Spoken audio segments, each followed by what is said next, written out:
say Monday when you are already here. So Right. did you send the email of the colleague to the secretary? Yeah, I have sent. You have sent. Then so that we can really make a test if it works in the lecture room, because quite a lot of people will be there. Right, sir. Right. We'll do the test on Monday. Okay. Coming Monday. Okay. Good. What about temperature there in Leoben now? Temperature, you can count on about 10 to 15 degrees in this range. Maybe a little bit colder, a little bit warmer, but 10 plus minus 10. Oh, so it's okay, pleasant. Yeah, pleasant. It's a little bit on the cold side, I would say. But normally we have already snow, so this year is much better than the others. But you are intending also to go to Switzerland, I understood, huh? To the Yeah, western yeah. side. Yeah, there Okay, I think will be a little bit colder. So right, take right. your warm things with you. How much will be there in Maybe Switzerland? 5 degrees less. It depends on how high you go up, Oh, yeah, yeah. because it depends where you are going. If you go to Interlaken and there on the 2,500-meter height, then I think it will be already minus. Because we had on 1,200 meters last week, we had 20 centimeters of snow. Oh. Yeah. Here I show a picture without snow, but this was last week was snow on the mountain. Oh. So, and how is it going in India, huh? In MIT? Yeah, Well, yeah. everything MIT, it's going on very well, sir. good, Students are doing good research, good. and it is picking up now. There are about 20 admissions last time. Very Before that, good. there were 23. So, going on very well, sir. And Perfect. placements are there, but this year the placements are a little slow. I don't know. Maybe it is after pandemic effect. Yeah. Uh, Pandemic changed everything, huh? yeah. But on the other hand, it is positive, because otherwise we wouldn't do these online lectures.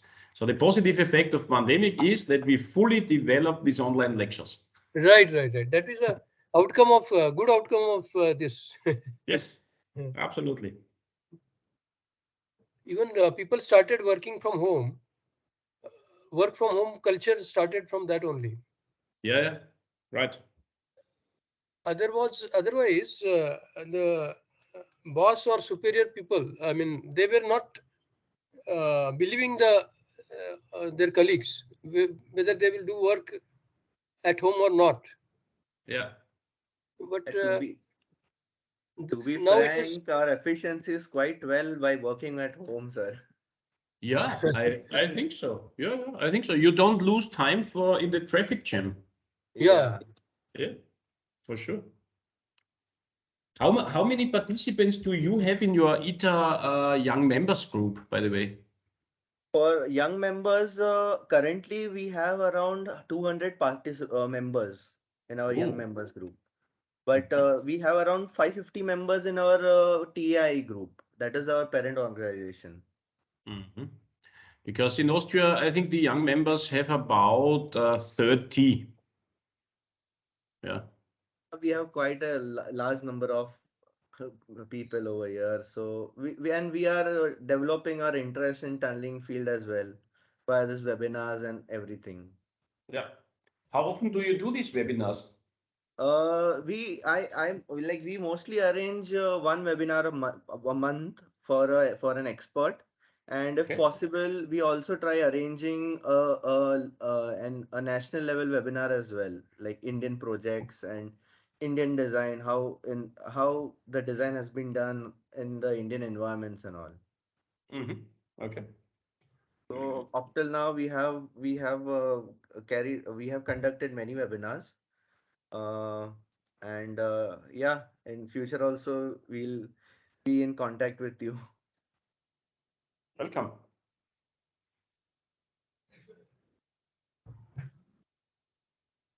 The internet connection is quite good, huh? for the moment. Yeah. Hope it stays. Because sometimes we have some problems. But today I just had a lecture where I had both continents, South America, but also India on board, because we have the NITM training lecture, and it ended just 1 hour before, and the internet connection was really good. Yeah, it's good over here now. Now we have also gone to this optical fibers and all, so the speed is quite good over here.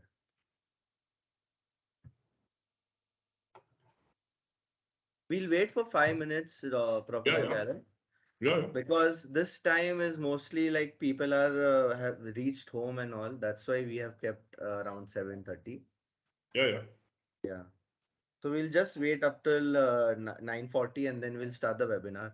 And You tell me when I start. So I switch on off my camera and my micro for the moment, and you tell me when to start. yeah, we also what we do is we record the webinar and we have our YouTube page as well. So we put it there as well, our webinar. Okay, fine. Okay. I'll let you know when Okay, we'll start. I'll just remind you. thank you. Okay. Yes, sir.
Hello, Professor Geller.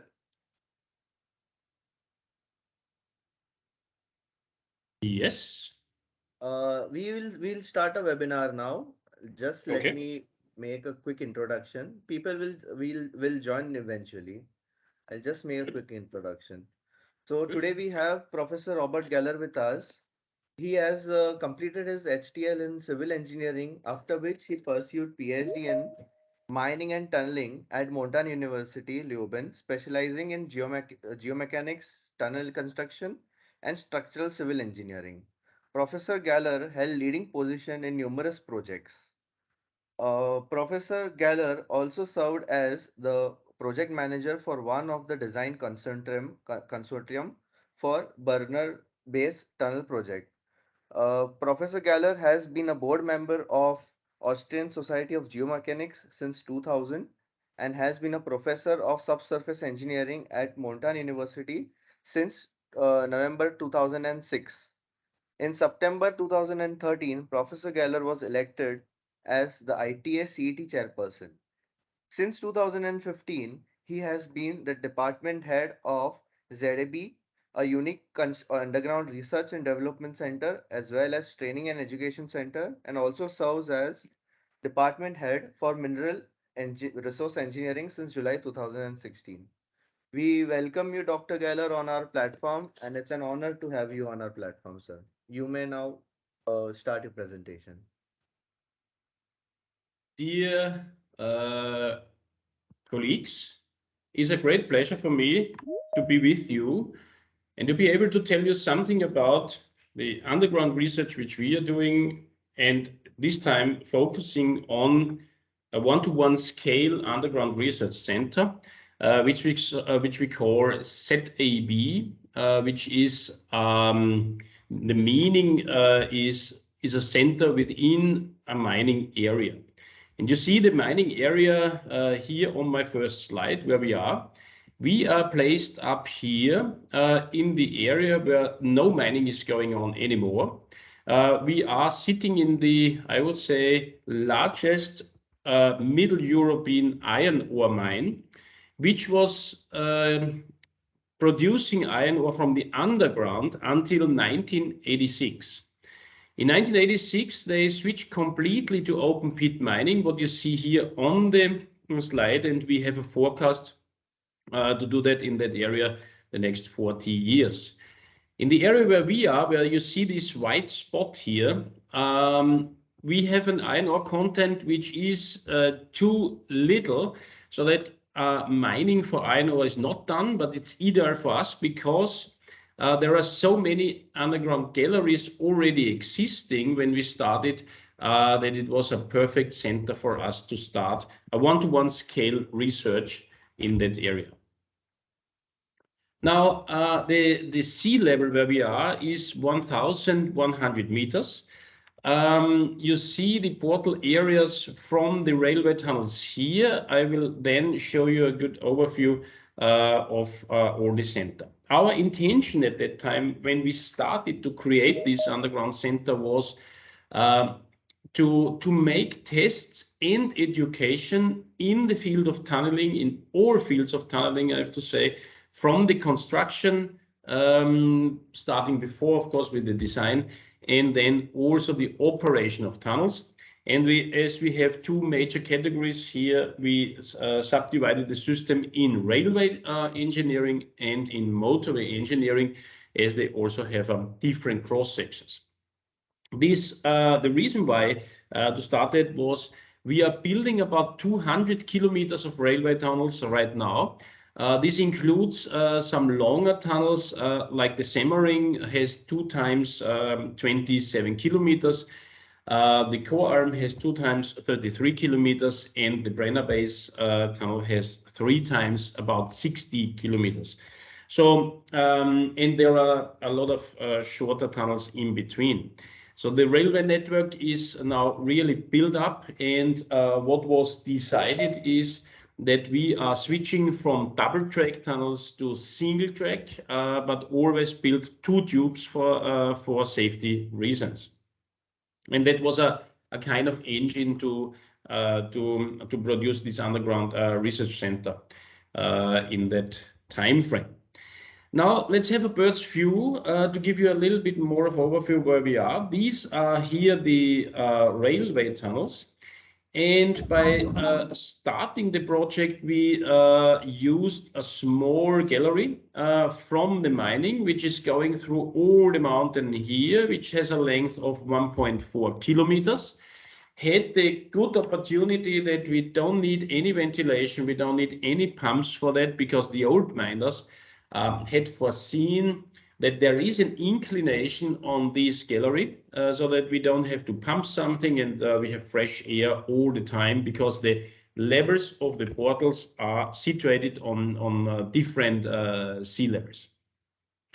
Having this tunnel available for smaller tunnel fires, for the training for fire brigades, etc., the wish came up to build a 1-to-1 scale tunnels, and we started with the railway tunnels.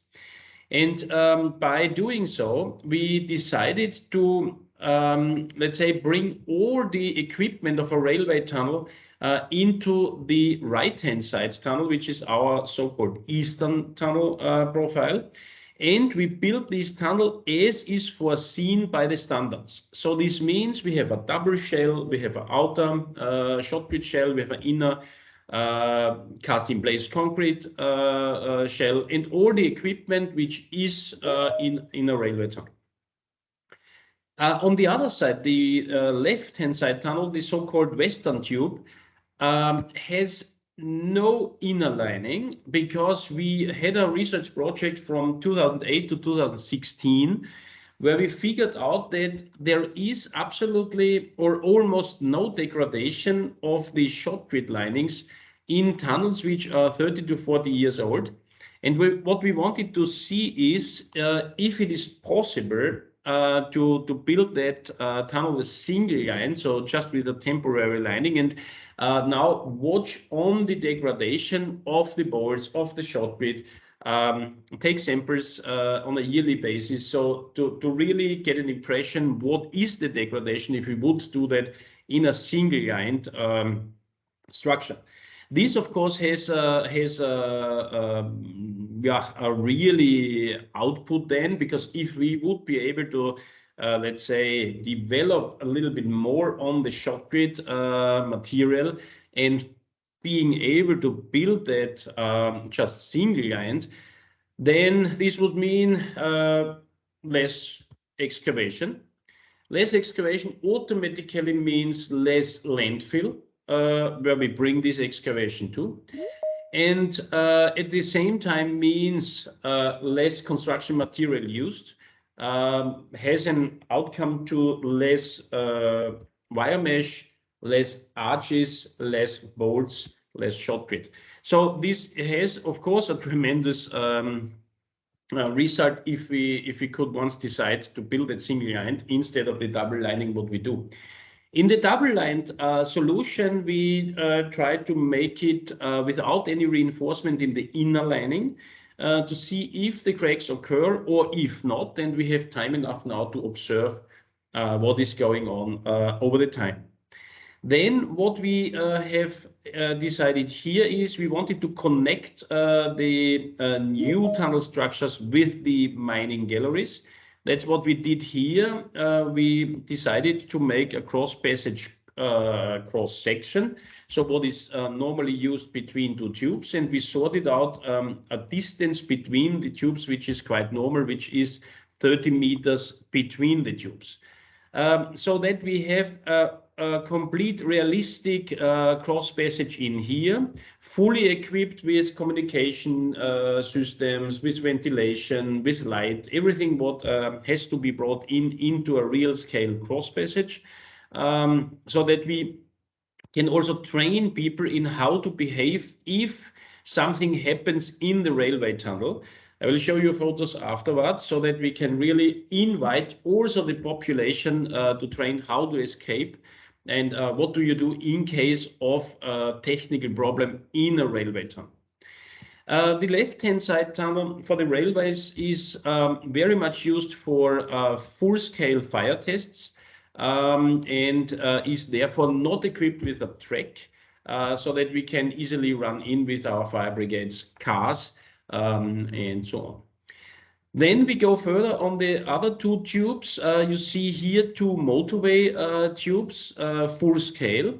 Motorway tube has a larger cross section than these single track railway tubes.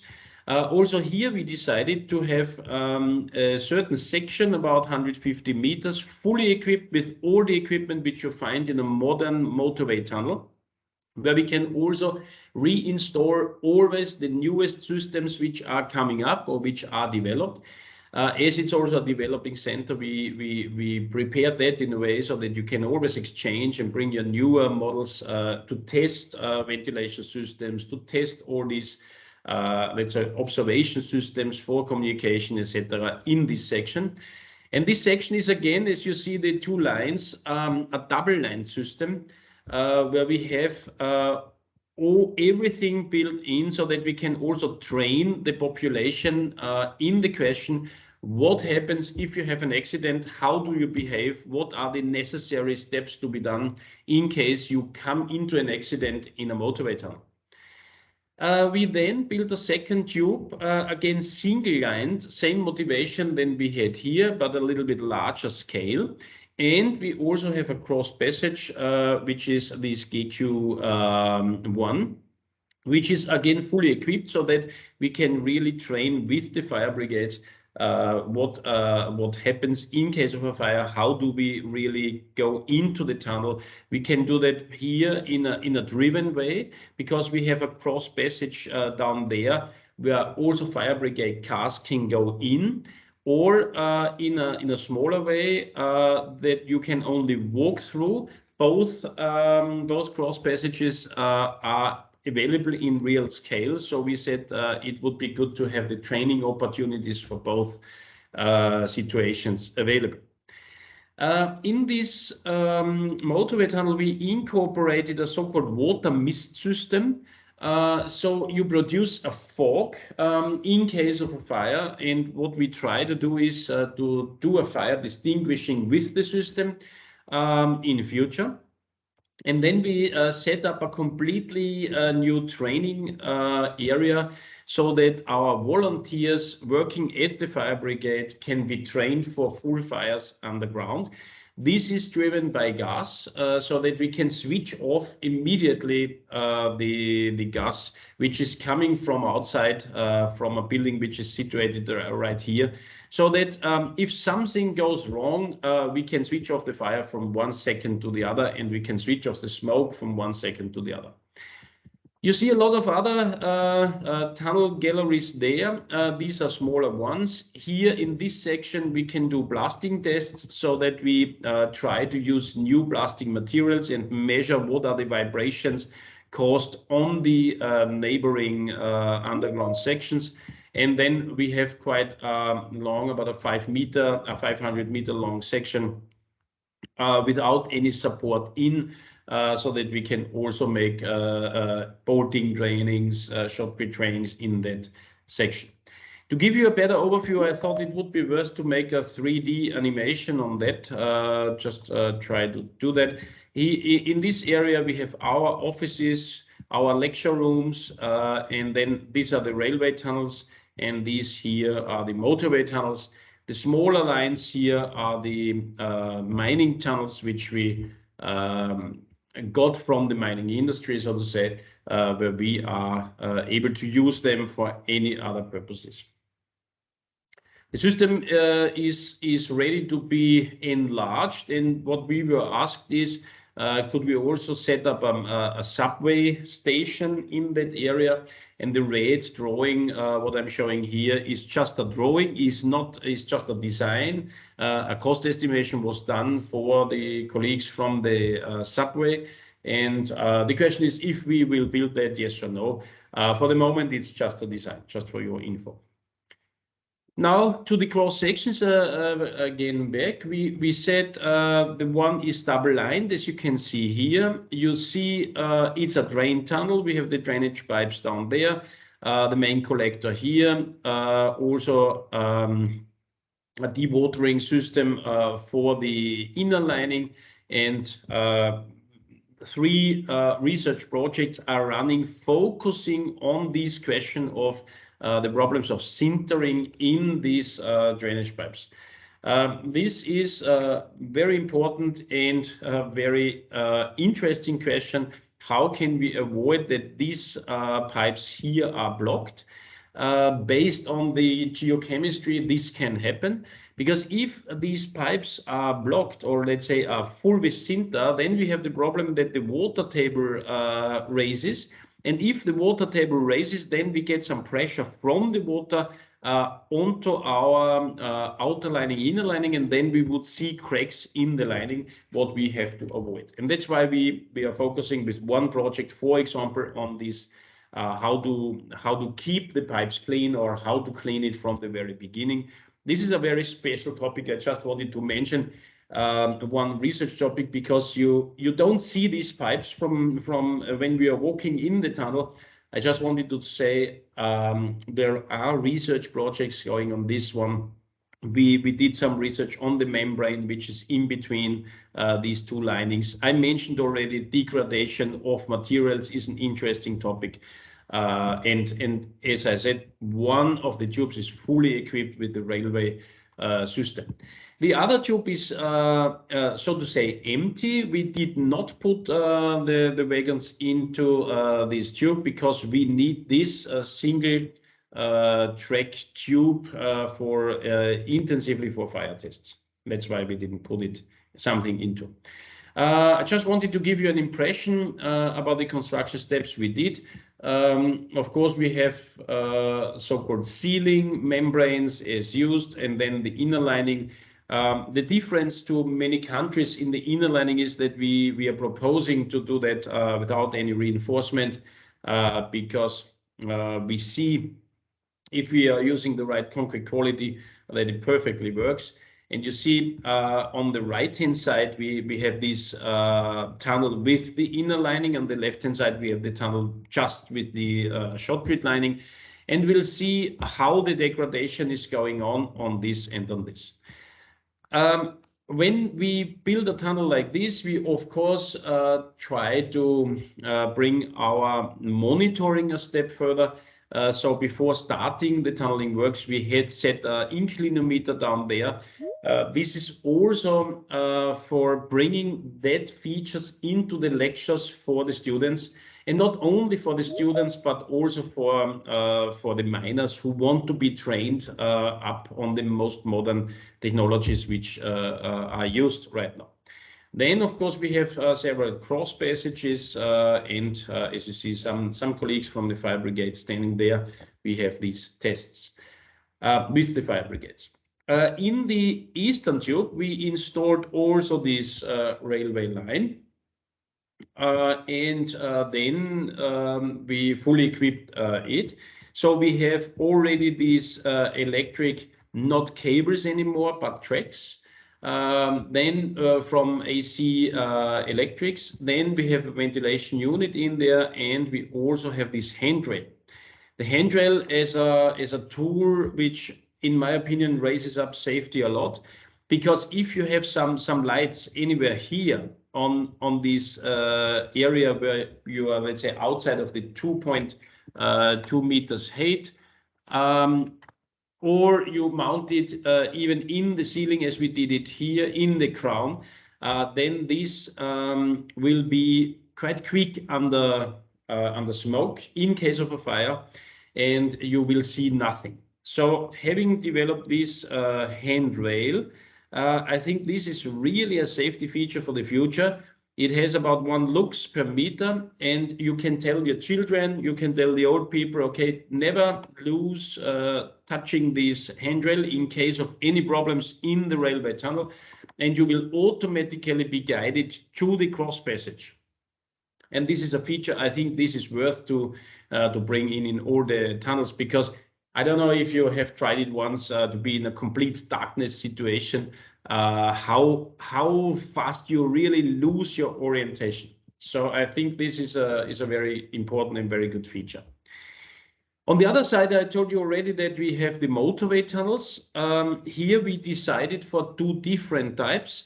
Besides just having this double line tunnel and the single line tunnel as we see it in this picture, we also decided for having a section with a ceiling in between. You know, if you have a tunnel which is, let's say, longer than 4 kilometers or 5 kilometers in this range, depending on the traffic what you have, depending on the amount of lorries, and of course also on the inclination of your alignment, you will produce, let's say, poisonous gases in the tunnel. CO is an example. And then, of course, you have to press in fresh air from another channel. And this channel is here, the channel which is separated by the ceiling, so that you get or bring the fresh air to the drivers of the lorries or cars, and then bring out the harmed air through the main tunnel. And we wanted to have this situation also in our research center, because having this available, we can do really good studies on ventilation aspects, switching on the big ventilation unit, which blows in the fresh air or sucks out the harmed smoky air from the area here in case of a fire, for example. And in parallel, having this other gallery available with the longitudinal ventilation concept, where we have these fans situated in the ceiling. These I mean, are quite standardized cross sections.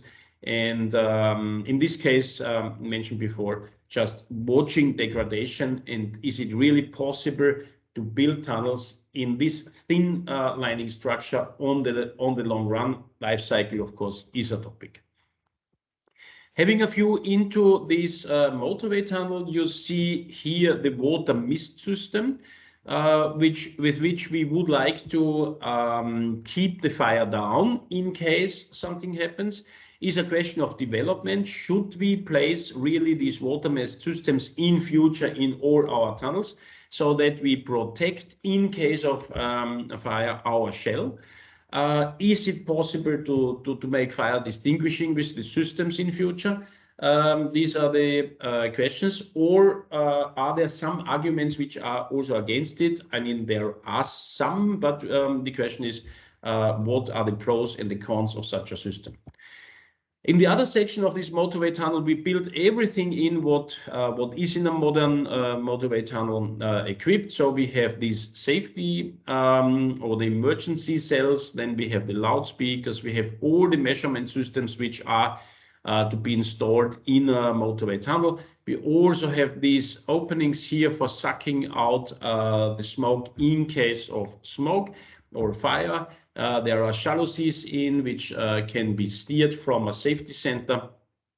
There are, of course, hydrants installed into in the area, and then we have this section which is built up for training the fire brigades, as mentioned before, on full fires in this special protected area, so that we don't have to repair our shot with shell more often. The other cross section is that one, which is a cross section in the mining area. Why did we choose this section? You have to imagine we have many tunnels which have a cross section which is not large enough to fulfill the safety standards. Because today, if I jump back to my one slide on the railway, you see that we have some safety pathway which is 1.20 meters wide and 2.20 meters high. And in many tunnels, older tunnels, which are, let's say, more than 100 years old, this space is not given. So what we have to do in future is for sure to develop a methodology to be able to enlarge this cross-section in a proper way so that you can also use the tunnel in parallel, but at the same time enlarging the system. The interesting point is for such tunnels, 100 years old and older, we don't have any design drawings available. We don't have any static calculations available. What we have is a national archive in our main capital city, Vienna, where everything is, let's say, was reported when they built the tunnel. And we are sitting in this National Gallery or library to find out, okay, how was it built and what were the, let's say, difficult situations by building these tunnels to be informed for enlarging these profiles later on. And as I say, I mean, we are in a research center. Here we have time enough to develop technologies to do that, hopefully on a mechanical or mechanized way, so that we don't have to close all these old tunnels by enlarging them. You know, so the interesting technology is to develop something where we can use in a real tunnel, in a real railway tunnel, for example. We can use the tunnel, and in parallel we are working on the enlargement. Yeah, with all of this, we are involved in a project which is called Future Circular Collider, because one of our topics is reusing tunnel excavation material. And the Future Circular Collider is a project which has a length of about 100 kilometers, a research tunnel in Switzerland for CERN. You might have heard it. It's between Switzerland and France. And they are, in principle, physicists who are looking for how did the Earth, let's say, develop, how was everything created, and they are looking for the smallest parts whichever somebody can think, and for this they need quite a large structure of tunnels. And this new gallery, which should be built from 2030 onwards, studies are now done. This is a sketch of this tunnel gallery. These are the almost 100 kilometers. There are some shafts to go down, and this is then this, let's say, accelerating tunnel which is under construction. And our job there is to find out a very good reuse of the material, which is mainly molasses. And therefore, CERN did a small film, and I would like to show the film in a few seconds. Building greener cities. Laying the roads and tracks of tomorrow. Feeding soils to grow new forests and crops. How can you use molasses materials to make our future brighter and our economy more circular? The International Future Circular Collider project studies the construction of a new generation of particle colliders at CERN. Digging a tunnel for these colliders would create 9 million cubic meters of soil, mainly molasses. Can your technology put this soil to better use? Apply for the Mining the Future contest. Win up to €40,000 in support to bring your innovation to market and take part in a groundbreaking reuse experiment. Are you ready to mine the future? Participate now. So what we did is a contest. We did a lot of lab tests on the material which we got from there, And then we're searching on our own on the best possibilities to reuse this in the industry or directly on the construction site, because we are running out of landfills. Yeah, so it is not state of the art today to bring excavation material to a landfill. No, we should really try to reuse this material, because it's a material like in the mine. That's why we call it mining the future. This was one topic. The other topic, what we are standing for, I would say, is we are trying to get better shotcrete qualities in future. We have to train miners on bringing up this shotcrete in a better way, because we are living majorly from the quality of the shotcrete lining. We are talking about life cycle, and if we are talking about life cycle in railway engineering, we are now talking about 150 years. So it is a must that this quality of the shotcrete raises up and is brought up in a proper way. So on the one hand side, we have to train the people who are bringing up the shotcrete, and on the other side, we also, what we are doing here is we are testing the shotcrete samples. We have to train people how to test the shotcrete, what tests have to be done, how to operate with this young and fresh shotcrete in the lab, and how to make the long-term tests. In Leoben, where I'm sitting at this Montan Universität, here we have a climatic cell, and in the climatic cell we have long-term devices for testing materials on the long run under given temperature conditions, given humidity conditions, and of course with a given load which we can bring up on these samples. Furthermore, we are not only on conventional tunneling, which we call NATM, New Austrian Tunneling Method. We are also working on questions of the mechanized tunnels, so TBM tunnels. And therefore, we have a test facility built up quite close to here where I'm sitting to really test these quite big blocks on their possibility to carry loads, not only in the vertical direction, but also in the horizontal, so that you have a bending moment then, of course, in. And the question is, can we put these, or can we build these materials using new materials, especially excavation material from the tunnels?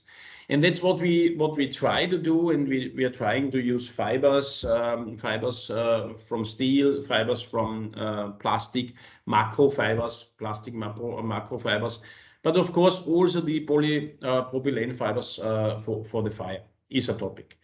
And on this test facility, we can really go to the limits and look if which material, which reinforcement content, fibers or rebars, bringing which result on the carriage of such an element.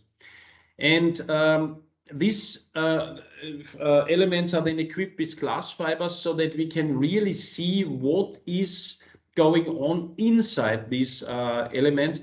And based on that, we have produced quite a lot of tubing elements, which can then be tested in our large-scale underground system to answer the question, is it possible to build the system single-lined, or would it, in case of a fire, collapse? This is a question which is quite new and has to be worked on. Another topic which we try to solve in the Zentrum am Berg is that we equipped some parts with so-called glass fibers in the shotcrete lining. So the question is, can we observe the life cycle, or let's say the stability of the tunnel on the long run without bringing some reflectors in the tunnel? Is it possible to do it also in other ways? And that's what we tried there. In this underground research center, we try to work together with the fire brigades. They are working on their questions, which are the new, let's say, materials or substances with which they can bring down the fire in a very short time. And we are working on the question, okay, what is the load which is coming to the lining, shotcrete or inner lining, and what is then the damage on our structure, and how can we bring better materials maybe to this lining, outer lining, inner lining, whatever, and what are the real temperatures depending on the megawatt of fire what we have. In this regard, we also, of course, are interested in what is going on if we would put an electric car into the tunnel. How would this go ahead? Is it possible to do fire distinguishing for electric cars, yes or no? And for that, we have to train, of course, the fire brigades. I mean, I don't know how you are structured, but we have, I would say, more than 90% of voluntary fire brigades people. So they have to have the opportunity to be trained under such conditions. As I mentioned before, we are also testing electric cars, and we made a quite huge research project together with these colleagues standing on this slide. And I would like to show you just a short video on the question, okay, how is an electric car behaving underground? And please have a look how the fire develops and how it starts. So it starts quite small, I would say, but after a while it goes to be a quite big fire, and then of course, depending on the charging of the batteries, it ends up sooner or later. Just a small impression of these tests.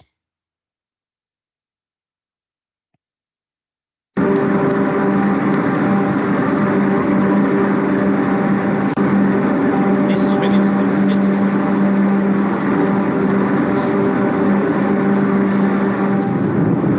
And this is after a while, you see left-hand side the time after about 14 minutes. So it really got.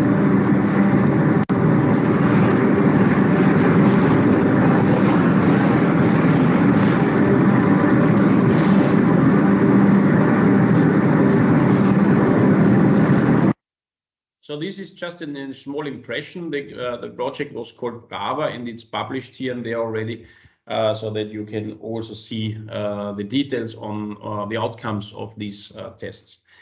At the same time, we do also training and research with our students, especially what happens in case of an accident in the construction stage. This has to be trained. You must know as a construction site manager whom to inform and how then the chain is informed from the moment where it starts, and how everybody reacts and who has to do what. And this is a training which we also try to do with the students, because when they are ready with their master course, then they could be, or they could quite quick be responsible for the tunnel construction site. And we said it might be better to train them on such quite realistic scenarios. In that regard, we also have some European projects. What you see here is a picture of the Horizon 2020 project, which was called Iron Ore, which was European research project with the question, if we have a mass carambolage in an underground structure, having about 1,000 people in the tunnel, how do we get them at the quickest out, and who has to do what? So here we were working with the Croatian and Hungarian, but also German rescue teams to see how it works, how can we work together, how can we work together between fire brigades and rescue teams.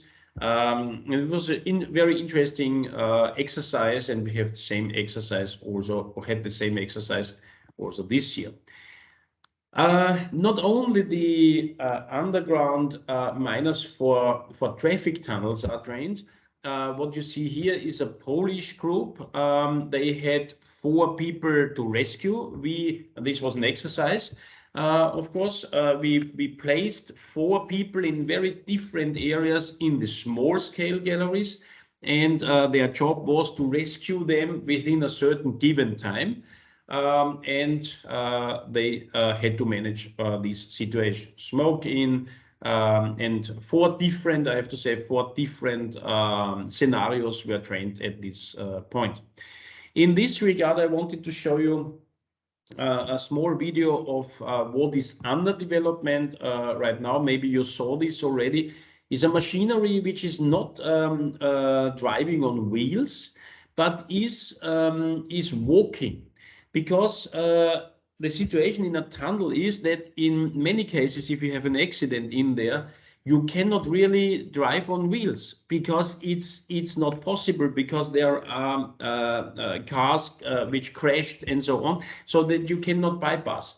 And we said it's necessary to have some instrument which is able to walk through the tunnel, have a camera on this device mounted, which tells you the temperature, which tells you or sends some photos out of the underground, so that people standing outside of the underground structure get an imagination what is going on inside and where to go.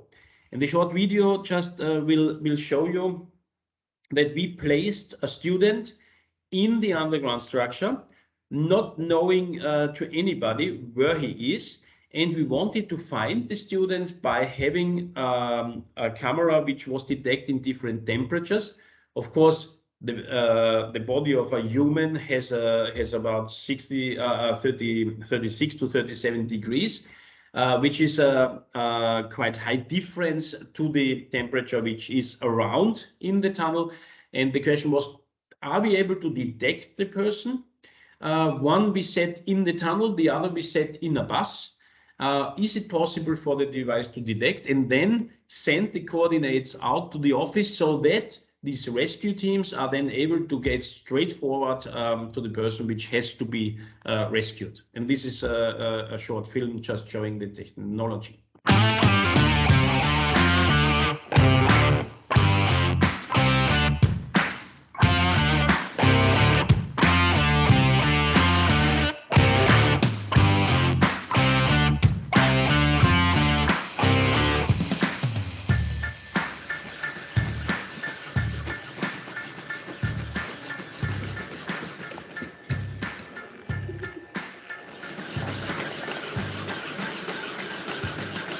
You see, the apparatus was able to detect the student, and now it's going into the bus, and the question is, can we detect?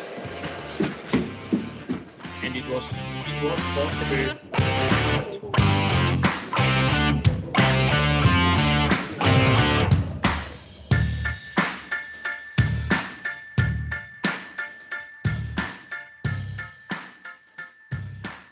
And of course, with this device, then we are able to tell the rescue guys who are waiting at the portal location where to go, because we send them, or we give them the coordinates where they should quickly go, because a person is here and there. And this was the training which was done there.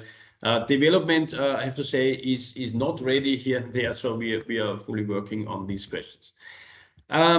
Another complete other training, what we do is training miners, training real miners who want to be updated with newest machine technologies. Here we have the good luck that the construction companies were sitting together and created together with us a curriculum. It goes for a little bit more than or a little bit less than 4 months. And the miners are trained in bit of theory and majorly on practical works. And the miners are sent by the construction industry. We take normally 2 of each construction company, of these ones which are mentioned here, because they finance all these trainings and they organize all the machines and all the equipment and all the material which we need to make a progress in the tunnel, and under of course, given conditions, under, I would say, safe conditions. Then we have a central point for safety, where we could also train operators how to operate a tunnel. You see here the two tunnel tubes, the railway tunnels, the motorway tunnels. Everything is equipped with video systems so that we can look at every point on the underground structure, what is happening. And of course, if there is a fire training, somebody has to operate from this central point for safety and give the commands also from there. Another topic which we are working on right now is TIM. You all might know the word BIM. BIM is Building Information Modeling.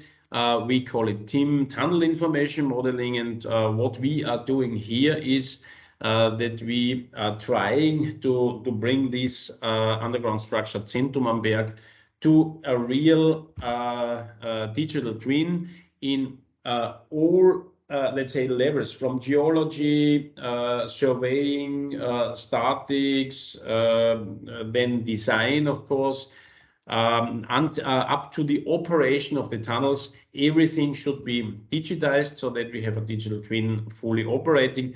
Our wish, of course, would be to connect all this design, contracts, and also then the invoicing with one model. This is then the platform TIM, how we call it. A first step was done by doing a digitization of all these underground research center. And here we work together with these companies standing on the left-hand side.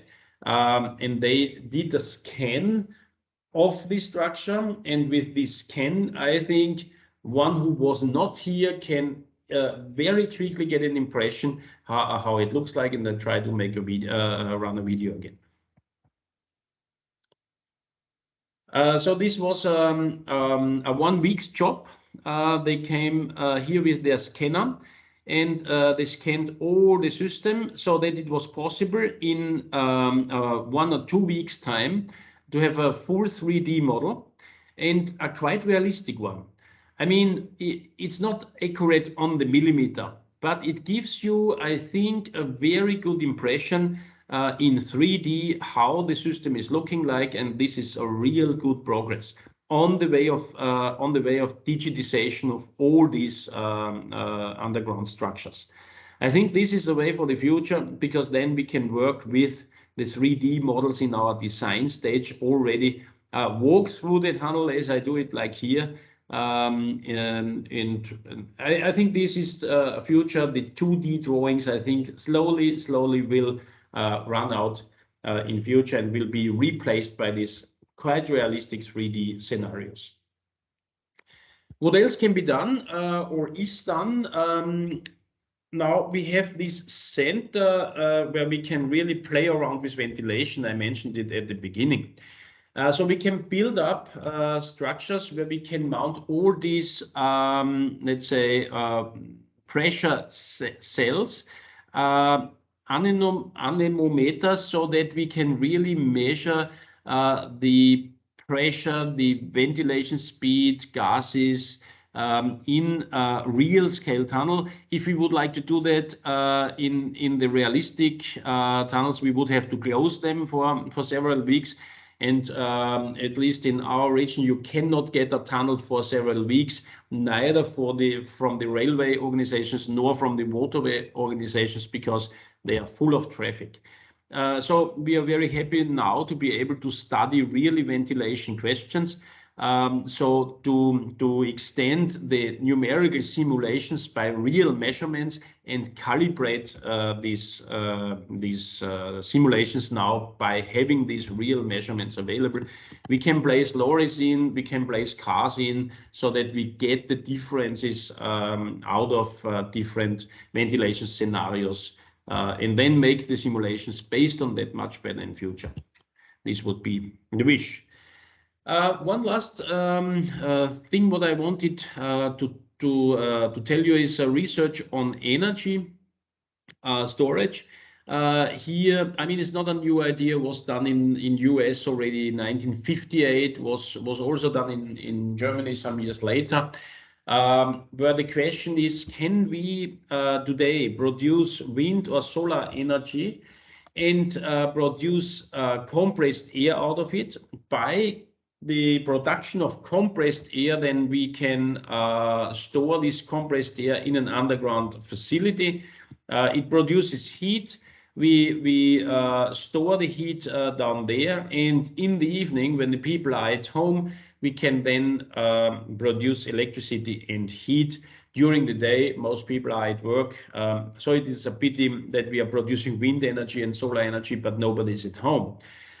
So the question was, can we create a daily storage underground so that the wind and the solar energy are stored there, and when we need it in the evening, we can use it. I have to say we are in a small scale project working on that. We are not right now in this tunnel. This is a future vision if that works, but I just wanted to give you a small indication what we are thinking on. So you see, wind energy is produces electricity. Electricity produces this compressed air and also heat during the day, and during the night we are putting this heat and also the pressure from the cavern into this generator, and the generator then produces the electric energy. That is the vision which we have, and we are trying to solve this problem for the future. Yeah, and with this, I'm coming to the end with a Glück auf, as we say. So good luck for your time in tunneling. I end my presentation and I'm open for questions. I'm looking forward. Thanks for listening. Thank you, Professor Geller, for a wonderful presentation. I just have a doubt that what arrangements you have done for the drainage, water drainage, like the full tunnel, because it's quite long, right? You mean the diameter of the drainage pipes, what you saw on the sketches? No, the drainage disposal systems, how you are disposing the the water, drain waters and all. Yeah, I mean, this is a quite normal standard here in Europe, that you have a shotcrete shell, then you have your drainage pipes, then you follow with the sealing, and the water is now coming through the shotcrete shell, because it is not a watertight one, goes into the drainage pipes, and then goes back directly to the rivers or to the sea, because it's fresh, clean drinking water. So you just suck down the water from the mountain, you fill it into the pipes, and the pipes then bring it back to the riverside or wherever, whatever is possible to let it out. We have a completely separated system between the outer drainage of the mountain water, which is drinking water, and the system from inside, where of course there could also be petrol or diesel or whatever come into the pipes. But this is a complete separated system. The liquids from inside the tunnel, they are collected at the end at the portal location of the tunnels, and then they are pumped out or they are cleaned quite close to the portal location. Thank you, Dr. Geller. Does anyone have any questions? Yes, one thing I would like to ask. Before that, Dr. Geller, it was an excellent presentation, and I recall we visited that site about in 2017 when we visited Montan University. Yeah. That was just beginning. Yeah. And you have done a great job in last 4 years. Fantastic facilities. Thank you. We opened it in 2021. If you are there, Professor Botnis, on Wednesday, 23rd of November, we will have a dinner up there and having a site visit in the evening through all the system. I don't know if you're still there. Yep. If you're there. I will not miss this opportunity, sir. Okay, perfect. I'm looking forward. Great. And one more thing. What is the cost involved? It's a huge cost for the whole project. It's a really big project, and the cost involved is really big. So how you managed? Did you get any research funding from government or from companies? Yes, I have to say it wouldn't have been possible without that. It's a governmental project, so to say. So the government said, okay, we need such a facility in Austria to develop underground engineering further, and it was majorly paid, let's say, by our Ministry for Research and Education. Then it was paid by the Ministry of Infrastructure, which is today called the Climatic Ministry. Then it was paid by the province of Styria. This is the area where we are sitting. And then it was paid by the university itself. And I can tell you the sum because maybe you're thinking on how much is it. All in all, we had a cost of about 30 million euros. And this was brought up by these instances which I mentioned. Oh, but fantastic thing you have done, sir. It's a really Thank you. great. Thank you. Uh, any other questions from the participants? Okay, so sir, Professor Geller, I wanted to ask, are you planning to do any research on composite shell lining on these tunnels or something? Yes, yes, this is for sure a topic.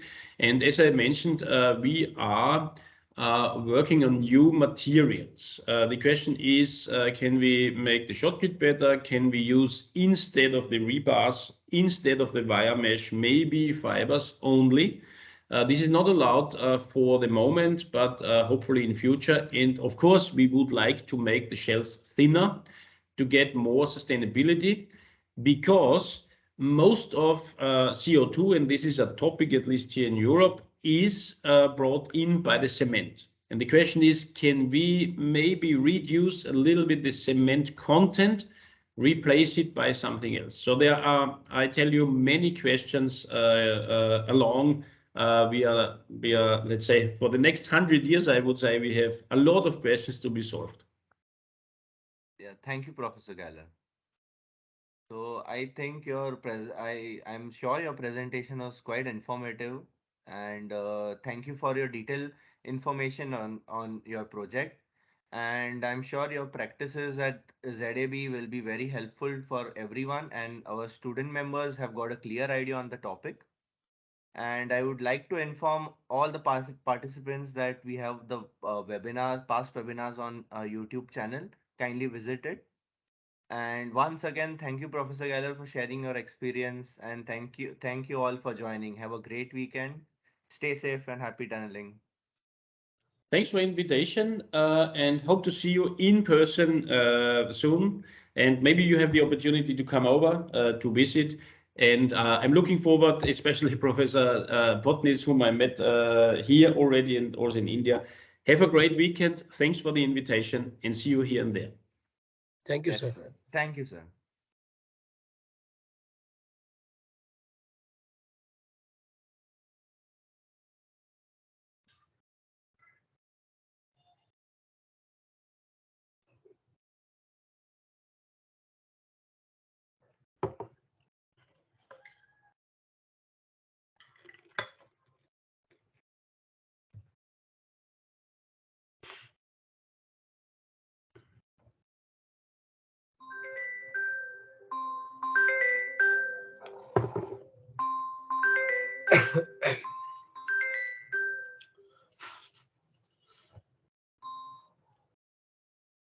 Hello Rishi, good evening. अच्छी तरह से तुमने handle किया। मैं बोलने वाला था तब तक वो बंद हो गया। यू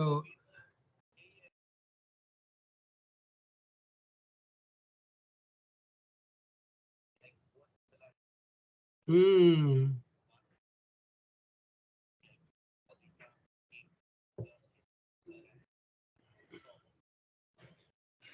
हम्म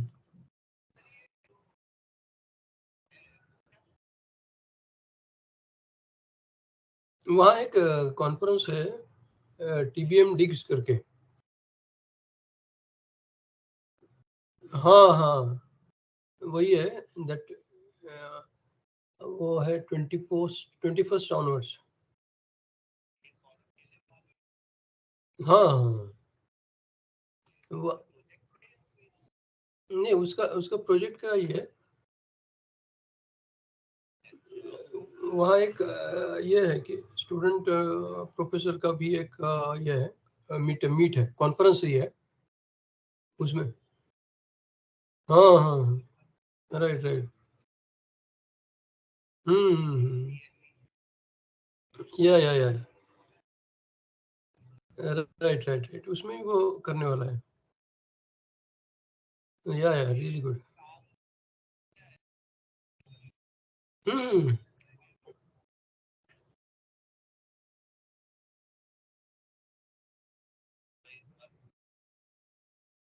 हम्म।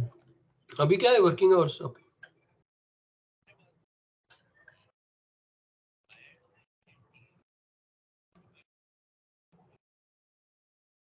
हम्म। हम्म।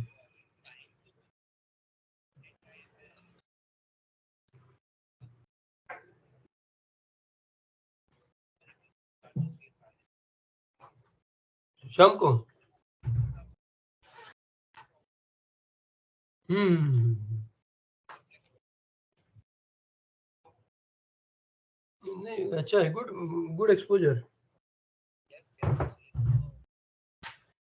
और यूके में भी बहुत चल रहा है कंपोजिट का ये। हाँ, तुम्हारा प्रोजेक्ट, हाँ तो उसमें ही था ना तुम्हारा।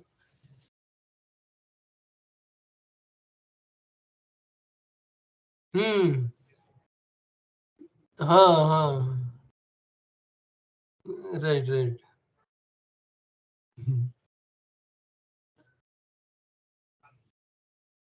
हाँ हाँ, तबीयत ठीक नहीं है मेरा, थोड़ा वायरल इन्फेक्शन हुआ है।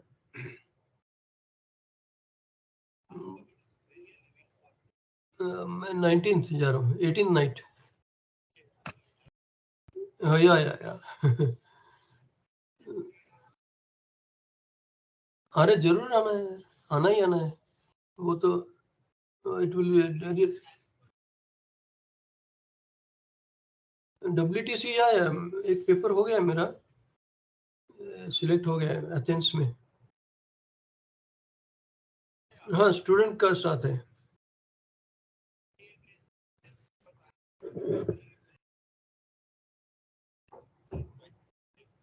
हम्म। या इट विल बी। हम्म।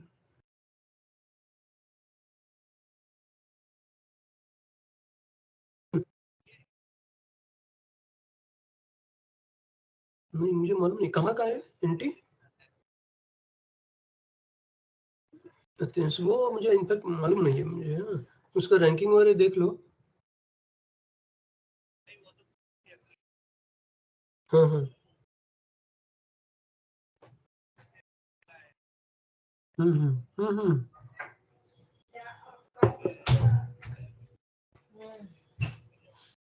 अच्छा, ओके।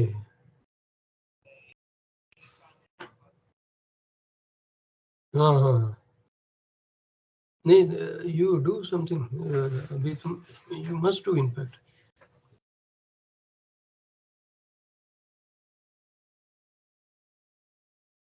अच्छा।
Hmm.